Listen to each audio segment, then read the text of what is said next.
breath. And we're definitely going to work with the breath, because that's what we got. The breath and the body that can move and bring about outcome. But I do want to talk to you about something before that. And perhaps this has to do with the breath and the quality of the breath in which you live and breathe inside your body. What happens when we're afraid? What happens with our breath? It shortens, it highs. Where would the breath, the conscious breath, or the breath that relaxes it and sends enough oxygen to your brain, where would that originate from?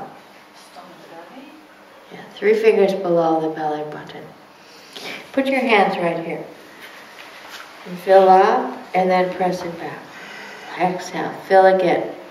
And look at your hands, are they moving? And take it back.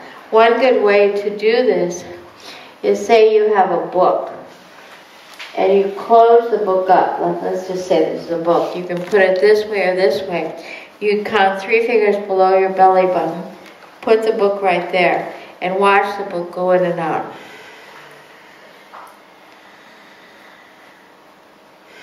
If it's not going out on the inhale, that means you're breathing backwards. For some people, it doesn't go out at all, because look what they're doing. See, it's not moving. Is that correct? Where am I breathing from? I'm breathing from my upper part of my chest. And that breathing will never give you a long life. And that breathing will give you a life that's full of lots of fear. If we breathe long and deeply, when somebody is in a car accident and somebody runs to help them and they're sitting by the side of the curb like this, what will the person who knows nothing about yoga say? Breathe deeply, take a deep breath. You say it to your children. You say it to anybody who is ready to have a panic attack. You say it to anyone who's afraid. Just find your breath, and you don't even know yoga. But yet, it's what people do.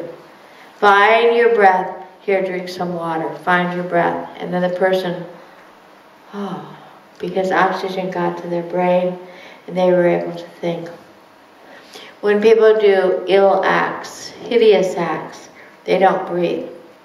The connection from the heart to the head just stops. When you get really angry, the breath stops. It gets up here. You even hold your breath. People hold their breath. I remember my father was a great man, but he used to get very angry.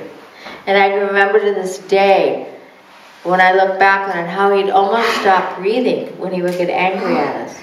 He didn't hit us, but he would get so mad because he was such a fastidious fellow if we didn't do things proper or right.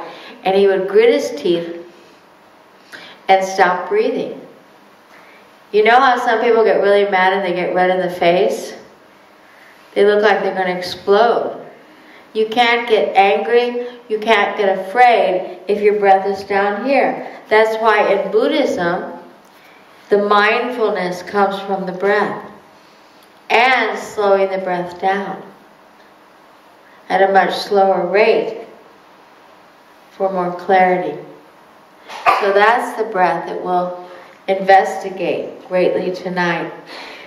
Most of us don't go to a doctor or a naturopathic doctor or a homeopathic or anything alternative, and mostly they don't talk to you about your breath.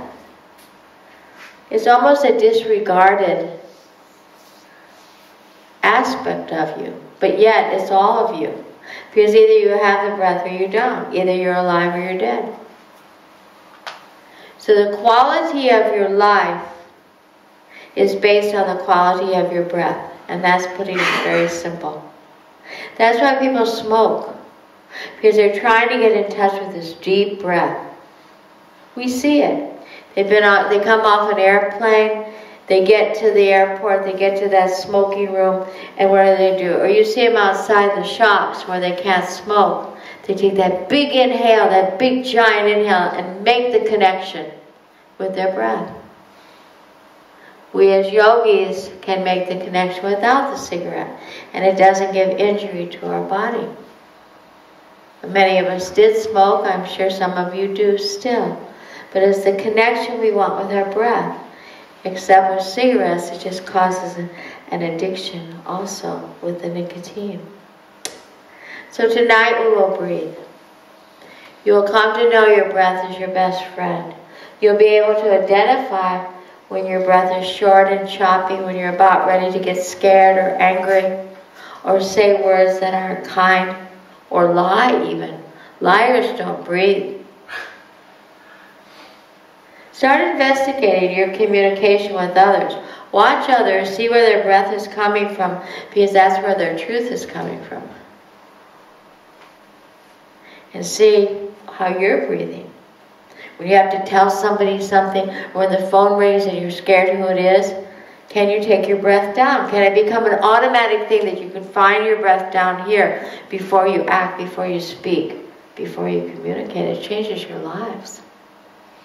And after a while, you do yoga, and your breath becomes very normal down here. But it's so amazing. Some days I'll be teaching, and I'll have everyone get the book. Or I'll just go around and notice how everyone is breathing. And that's one thing we do extensively in our teacher's training courses. You first learn how to breathe yourself. When you learn how to breathe, that's when you learn how to live.